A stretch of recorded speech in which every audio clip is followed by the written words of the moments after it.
नमस्कार, अतुल्य कुंभ में आप सभी दर्शकों का बहुत स्वागत करता हूं। मैं राहुल सौमित्र। जैसा कि आप जानते हैं, हम रोजाना 5:25 पर अतुल्य कुंभ की दिलचस्प स्टोरी से आपको अवगत कराते हैं। तो अब से बस कुछ ही दिन बचे हैं जब महाकुंभ की शुरुआत हो जाएगी। सबसे पहली जो आज अतुल्य कुंभ की स्टोरी है, चूंकि बाबाओं और सन्यासियों का ही ये महाकुंभ है, वो शान कहे जाते हैं, महाकुंभ की शान कहे जाते हैं, और अखाड़े तो शान होते ही हैं। तो आज हम आपको एक ऐसे ही बाबा से मिलवाते हैं जो जूना दशनाम अखाड़े से आते हैं। नागा बाबा हैं, प्रशिक्षित हैं। ये मध्य प्रदेश के इंदौर से यहाँ पर अपनी एम्बेसडर कार से चल कर आए हैं, और ये एम्बेसडर कार से इनका बहुत पुराना नाता है, इसीलिए इन्हें एम्बेसडर वाले बाबा या टार्जन वाले बाबा भी कहा जाता है। और क्या खासियत है, क्यों है इनकी एम्बेसडर से इतनी लगाव, क्या इसकी वजह है, वो आपको अपनी इस रिपोर्ट में दिखाते हैं।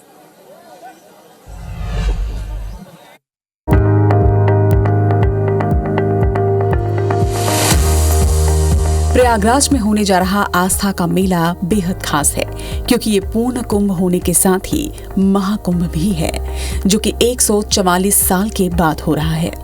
ऐसे में ये कुंभ मेला बेहद खास हो जाता है। महाकुंभ मेला 2025 का आयोजन 13 जनवरी से 26 फरवरी 2025 तक होगा। मेले में करोड़ों श्रद्धालुओं के पहुंचने की संभावना है। तो कुंभ शुरू होने से पहले ही मेले में देश के अलग अलग हिस्सों से साधु संतों का आना भी शुरू हो चुका है।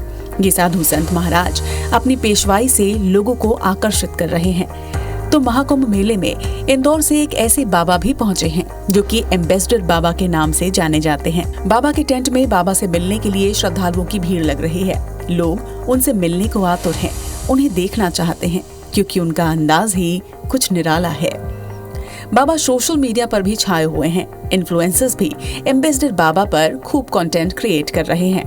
महाकुंभ नगरी में पहुंचे एम्बेसडर बाबा का असली नाम महंत राजगिरी है। वो इंदौर शहर से यहाँ पहुंचे हैं और अक्सर कुंभ जैसे बड़े आयोजनों में अपनी मौजूदगी दर्ज करवाते हैं। महंत राजगिरी अपनी एम्बेसडर कार के नाम से जाने जाते हैं, इसी वजह से उनका नाम एम्बेसडर बाबा पड़ा। उनकी ये कार लगभग 40 साल पुरानी है। पहले भी कई बार वो कुंभ में अपने एम्बेसडर कार के साथ पहुंच चुके हैं और पूरे देश में एम्बेसडर बाबा के नाम से फेमस हैं। महंत राजगिरी ने यूं तो अपने परिवार और सुख सुविधाओं से संन्यास ले रखा है, लेकिन उनके पास एक एम्बेसडर गाड़ी है जो उनकी साथी है। ऐसे में बाबा ने इसे ही अपना घर बना लिया। ये गाड़ी हर वक्त बाबा के साथ रहती है, इसी वजह से लोग भी उन्हें अब एम्बेसडर बाबा के नाम से बुलाते हैं। बात बाबा की गाड़ी की करें तो उन्होंने अपनी एम्बेसडर गाड़ी को आकर्षक लुक दे रखा है। उन्होंने अपनी गाड़ी को भगवा रंग में रंगवाया है। वहीं गाड़ी के ऊपर एक पंखा लगा हुआ है जो कि वैक्यूम के साथ गाड़ी से जुड़ा हुआ है। गाड़ी की छत पर एक मचान भी बनाया गया है, जिसका इस्तेमाल सोने के लिए किया जाता है। गाड़ी में एसी की भी व्यवस्था की गई है। महाकुंभ संतों और धर्माचार्यों की समागम की स्थल है यहाँ पर। तो हमारे साथ एक ऐसे बाबा हैं जो एम्बेसडर वाले बाबा या टार्जन बाबा के नाम से बड़े मशहूर हैं। इंदौर में इनका आश्रम है। इन बाबा का नाम है नागा बाबा महंत राजगिरी जी महाराज जी। तो महंत राजगिरी महाराज जी, आपका बहुत स्वागत, अभिनंदन IBC 24 न्यूज चैनल पर। हाँ जी, हेलो, बोलिए जी, सुनाइए। हाँ, बहुत बढ़िया, ऐसे ही बोलना चाहिए बाबा जी। तो बाबा जी, हम आपसे जानना ये चाह रहे हैं कि आपको एम्बेसडर वाले बाबा क्यों कहा जा रहा है? माँ, इसको में क्या लाल गाड़ी है, ये लाल अपना कलर भगवा कलर कर रखा हूँ मैंने। हाँ। इसलिए लाल गाड़ी वाले बाबा बोल देते हैं। इंदौर से इसी लाल एम्बेसडर से कितनी साल पुरानी है, और इसी एम्बेसडर से आप यहाँ तक आए? हाँ, ये करीब 72 मॉडल है ये गाड़ी। अच्छा। और हो गई होगी 50 साल, करीब में 50 से ऊपर ही हो गई होगी गाड़ी। हाँ, 30-35 साल तो मेरे पास में ही हो गई है। तो बाबा लोग तो टार्जन बाबा के भी नाम से जानते हैं, गाड़ी को टार्जन में भी बोलते हैं। खुद हमको लेकर के चलती है, मेरी माँ के जैसा मेरे को रखती है। इसके अंदर में सोना, खाना पीना, बिस्तरा, सब कुछ मेरे पास में है। लेकिन बाबा लोग तो आमतौर पे मोह माया से बड़े दूर होते हैं, लेकिन आप अपनी एम्बेसडर कार का मोह नहीं छोड़ पा रहे। 50 वर्षों से आपके साथ चल रही है, अनवरत। ये कोई मोह माया नहीं है। अच्छा। एक शौक के जैसा मान लो है। तुम मेरे को मारने आओगे तो मैं अपना शरीर को बचाव नहीं करूंगा, बचाव करूंगा ना। ऐसे मेरे को बचाव करती है। जहाँ पर भी मैं जाता हूँ, मैं इसको लेकर के जाता हूँ। ये भी मेरे को इंदौर से ही मिली थी गाड़ी, दान में मिली थी। इंदौर से? हाँ कब मिली थी दान में? अरे ये मैं सोचता 99 में मेरे को मिली थी ये गाड़ी।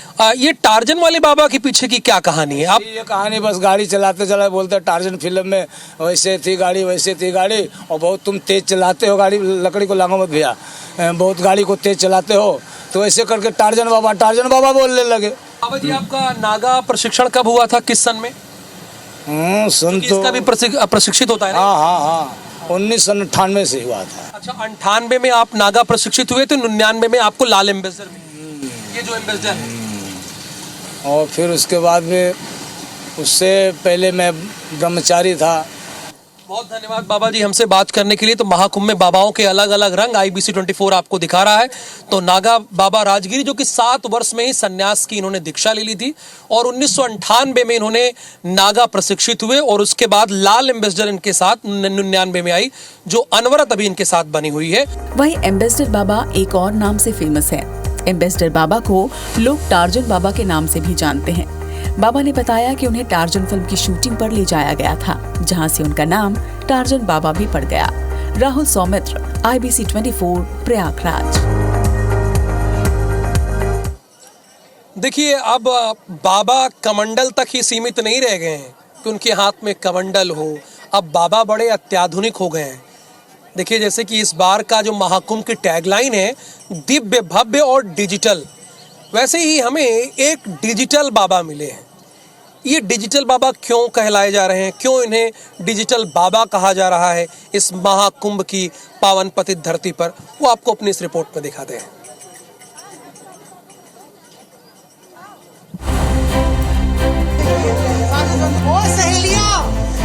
ये आपके ठेठ बाबा नहीं है, ये महाकुंभ मेले में ब्लॉक करने वाले डिजिटल बाबा हैं। कमंडल, त्रिशूल नहीं, हाथ में ट्राइपॉड, महंगा मोबाइल, जिन्होंने खींच रखा है सबका ध्यान। प्रयागराज में डिजिटल महाकुंभ के संगम तट पर डिजिटल बाबा पहुंचे हैं। संगम की रेती पर सनातनी संस्कृति का संदेश फैला रहे इस डिजिटल बाबा के हाथों में डंडा, कमंडल, खोपड़ी, त्रिशूल या तलवार नहीं, बल्कि ट्राइपॉड, सेल्फी स्टिक, महंगा फोन और कॉर्डलेस माइक दिखेगा।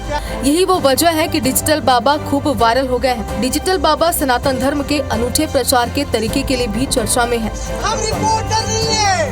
अलग अलग बाबा विभिन्न तरीकों से सनातन का प्रचार करते हैं, तो डिजिटल बाबा ने उस तरीके को चुना है जिस पर आज सबसे ज्यादा लोग और खासकर युवा हैं। डिजिटल बाबा सोशल मीडिया ब्लॉगिंग कर सनातन का प्रचार प्रसार करते हैं। कोशिश होती है कि आध्यात्मिक धरातल पर जो हमको अनुभव प्राप्त हो रहा है, उस अनुभव को उन जगहों पर जाके बांटे जहां पर युवा पीढ़ी उपलब्ध मिलती है। युवा पीढ़ी आज सोशल मीडिया में ऐसे एडिक्ट है कि माता पिता चाह के भी उसे निकाल नहीं पा रहे हैं। ऐसे में उनके पास एक बेहतर विषय होगा जहां पर वो देख पाएंगे, जान पाएंगे और अपने जीवन को आध्यात्म से जोड़ पाएंगे। डिजिटल बाबा का असली नाम स्वामी रामशंकर है और वह गोरखपुर के रहने वाले हैं। साल 2008 में उन्होंने घर परिवार छोड़ दिया और 7 सालों तक गुरुकुल में उपनिषद, भगवत गीता, रामायण, संगीत का अध्ययन किया। इसके बाद 2017 से डिजिटल बाबा वैष्णव धाम हिमाचल में रहकर साधना कर रहे हैं।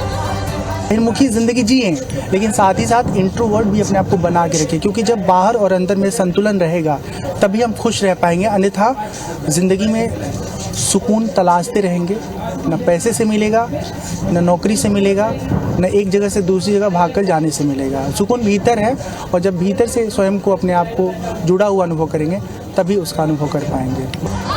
संगम की रेती पर बने शिविरों में कथा, सत्संग, भजन, ध्यान, जप, तप और योग करने वाले बाबाओं के विपरीत डिजिटल बाबा ने भारतीय आध्यात्मिकता और सांस्कृतिक परंपरा को प्रचारित करने के लिए टेक्नोलॉजी को अपना आधार बना लिया है। कुंभ डेस्क के लिए सौरभ तिवारी की रिपोर्ट, IBC 24।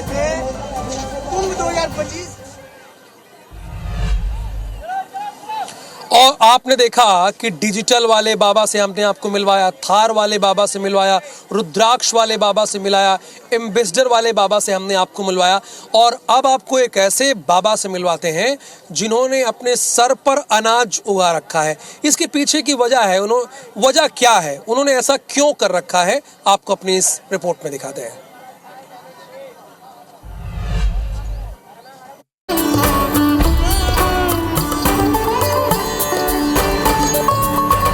महाकुंभ मेले में बस अब कुछ ही दिन शेष हैं। मेला स्थल में देश भर के अलग अलग जगहों से साधु संतों का जमावड़ा हो रहा। तरह तरह के बाबा, एक से बढ़कर एक सन्यासी मेले में आ रहे। तो एक बाबा है जिन्हें जो भी देख रहा वो हैरान हो जाता है। ऐसा इसलिए क्योंकि उनके सिर पर आपको अनाज उगता हुआ दिखेगा। महाकुंभ मेले में अनाज वाले बाबा के नाम से मशहूर अमरजीत की खूब धूम देखने को मिल रही है।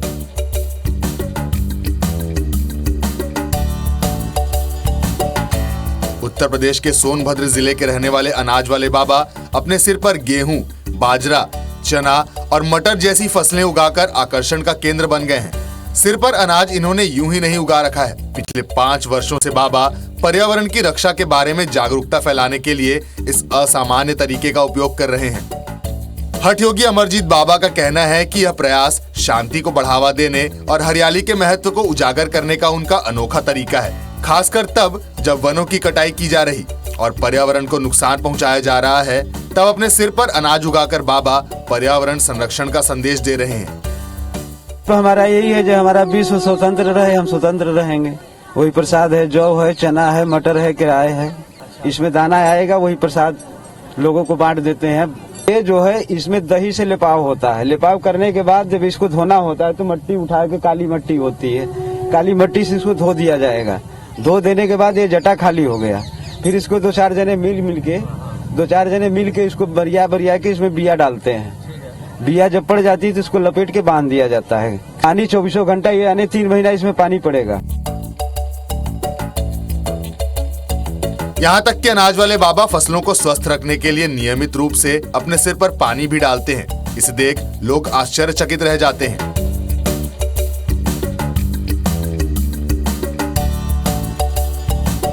फिलहाल किला घाट के पास कल्पवास कर रहे अनाज वाले बाबा मेले का प्रमुख आकर्षण बन गए हैं। कई भक्त उनके समर्पण से आश्चर्यचकित हैं और आश्चर्य करते हैं कि वह अपने सिर पर फसल कैसे उगा लेते हैं। मेले के बाद बाबा ने हरियाली और शांति को बढ़ावा देने के अपने मिशन को जारी रखने के लिए सोनभद्र लौटने की योजना बनाई है। कुंभ डेस्क से सौरभ तिवारी की रिपोर्ट, IBC 24।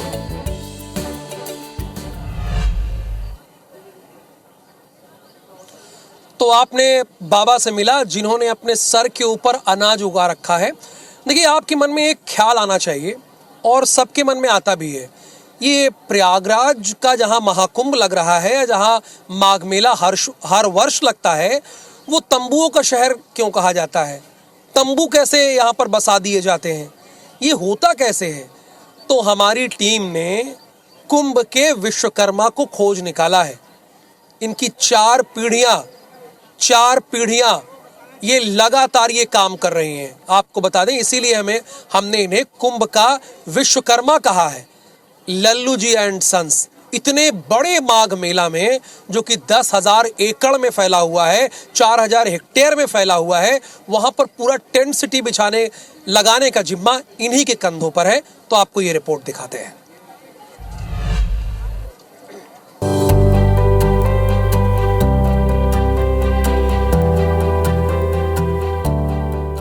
देखिए अविनाश, ये तंबुओं का शहर कहा जाता है संगम नगरी को।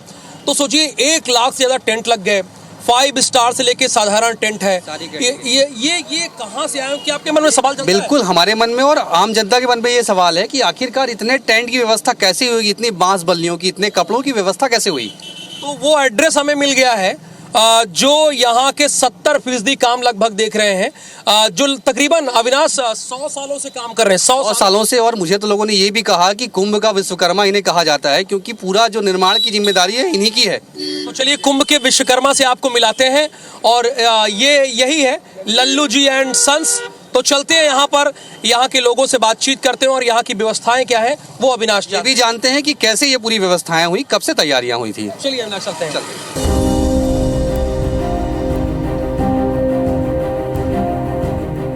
प्रयागराज की सबसे पुरानी फर्मों में से एक है लल्लू एंड सन्स, जो पिछले 104 सालों से महाकुंभ में अपनी भागीदारी निभा रहे हैं।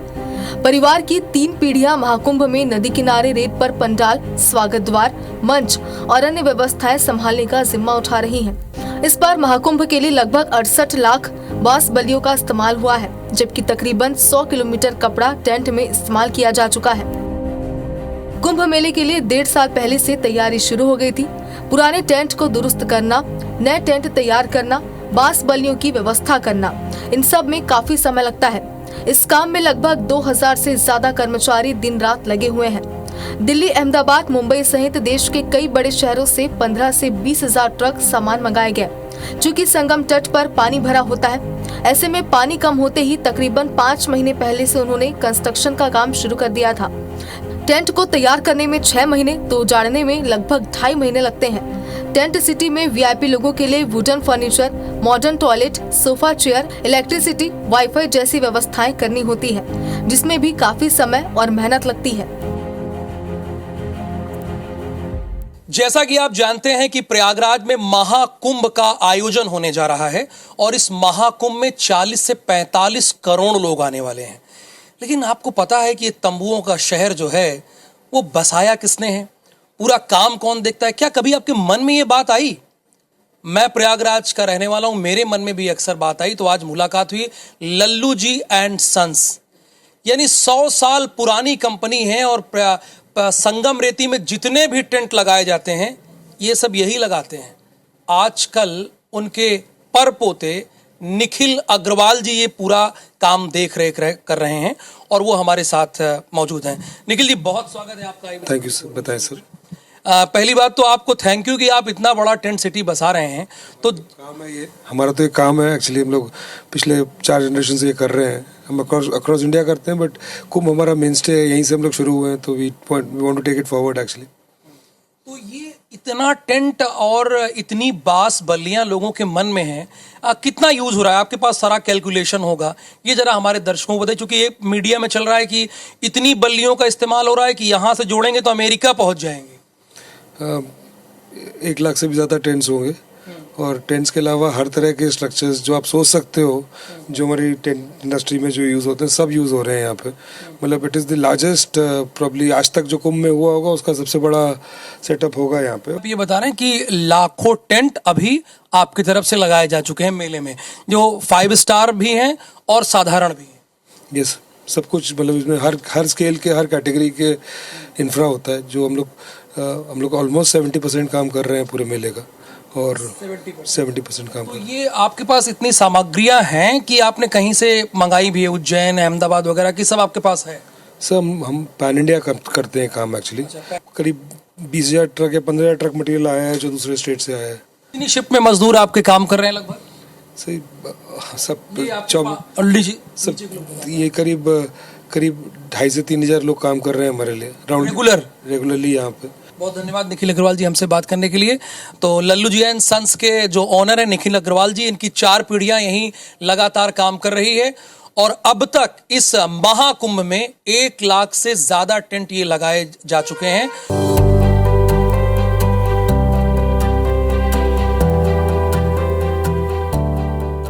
तो लगभग 1 लाख से अधिक टेंट जो हैं इस प्रयागराज मेले में लगने वाले हैं और इतने टेंट की व्यवस्था करना ये आम बात नहीं है। और मेरे साथ लल्लू जी सन्स के मैनेजर हैं, उनसे हम बात करने का प्रयास करेंगे। लेकिन उसके पहले आपको मैं तस्वीरें दिखाऊं कि किस तरह से ये तैयारियां चल रही हैं। अभी भी मेले में लगभग 5 दिन का समय बचा हुआ है और बड़े पैमाने पर यहाँ पे जो है यहाँ पे सामान रखे हुए हैं और यहाँ के जो कर्मचारी हैं वो लगे हुए हैं, क्योंकि 5 दिनों में पूरे के पूरे टेंट को रेडी करना है, सारी व्यवस्थाएँ करनी है और ये कोई आसान काम नहीं है। और मैं आपको बता दूँ कि अगर व्यवस्थाओं की बात करें, इस पूरे टेंट सिटी को बसाने के लिए, मेले को तैयार करने के लिए 68 लाख से अधिक बांस बल्लियों का उपयोग किया जा रहा है। ये बताइए, इतनी बड़ी व्यवस्था करना, और मैं कहूँगा कि सबसे बड़ी जवाबदारी तो आपकी है, क्योंकि इतने सारे टेंट कैसे लगा पाएंगे? ये तो हमारा फर्म का एक्सपीरियंस है, काफ़ी वर्षों से हम लोग ये करते आ रहे हैं, ये हमारी प्रैक्टिस में है। तो चैलेंजेस तो काफ़ी हैं लगाने में, बट हम लोग उसको कर लेते हैं। पिछले 6 महीने 8 महीने से हम लोग परचेस करके स्टॉक इकट्ठा करते हैं, फिर उस स्टॉक को मेले में लाके और प्रशासन का कार्य करते हैं। अगर मजदूरों की बात करें, क्योंकि पूरा का पूरा शहर बसाना ये एकदम आसान काम नहीं है, कितने कर्मचारी, कितने मजदूर और ख़ास तौर पर जो कुशल श्रमिक कैसे लेकर आते हैं? कुशल श्रमिक हमारे पास जुड़े हुए होते हैं, क्योंकि हमारी काफ़ी पुरानी फर्म है, तो कॉन्ट्रैक्टर वाले लेबर हमारे साथ होते हैं। मैं आपको बता दूं कि ये जो नाम है लल्लू जी एंड सन्स, 104 सालों से ये टेंट सिटी बसाने का काम कर रहे हैं। माने कि जब से ये महाकुंभ शुरू हुआ है तब से महाकुंभ में ये इसी तरह से सारी व्यवस्थाएं देख रहे हैं और साल दर साल जैसे जैसे समय बीत रहा है महाकुंभ की भव्यता बढ़ती जा रही है। और इस बार तो शासन ये दावा कर रहा है कि 45 करोड़ लोग आने वाले हैं और इतने लोगों की व्यवस्थाएं करना ये आसान काम नहीं है। एक बार फिर से मैं कैमरा पर्सन कहूँगा कि वो तैयारियों की तस्वीरें दिखाएं। ये देखिए कि ये पूरा का पूरा परिसर जो है वो अभी भी, जबकि लगभग टेंट्स तैयार हो चुके हैं, लेकिन अभी भी टेंट्स की डिमांड जो है वो लगातार बनी हुई है। अभी भी जो मटेरियल्स हैं उनकी डिमांड बनी हुई है और उसकी वजह से लगातार जो यहाँ के जो कर्मचारी हैं वो दिन रात 24 घंटे काम कर रहे हैं। और फिलहाल चूंकि 5 दिन कुंभ में बचे हुए हैं, ये दावा किया जा रहा है कि इस बार सारी की सारी तैयारियां जो है पुख्ता होंगी। तो इसीलिए लल्लू एंड सन्स को महाकुंभ का विश्वकर्मा कहा जाता है, क्योंकि पूरा महाकुंभ को बसाने की जिम्मेदारी इस फर्म को है। और यही वजह है कि पिछले 104 सालों से ये परंपरा जो है वो चली आ रही है। प्रयागराज से अविनाश पाठक और राहुल सौमित्र की रिपोर्ट, IBC 24। अतुल कुंभ के इस महा बुलेटिन में फिलहाल के लिए इतना ही, लेकिन महाकुंभ से हर छोटी बड़ी स्टोरीज आपको अतुल्य कुंभ के इस बुलेटिन में मिलती रहेगी। हम आपको देते रहेंगे। तब तक के लिए मुझे दीजिए अनुमति और आप बने रहिए IBC 24 न्यूज चैनल के साथ। नमस्कार।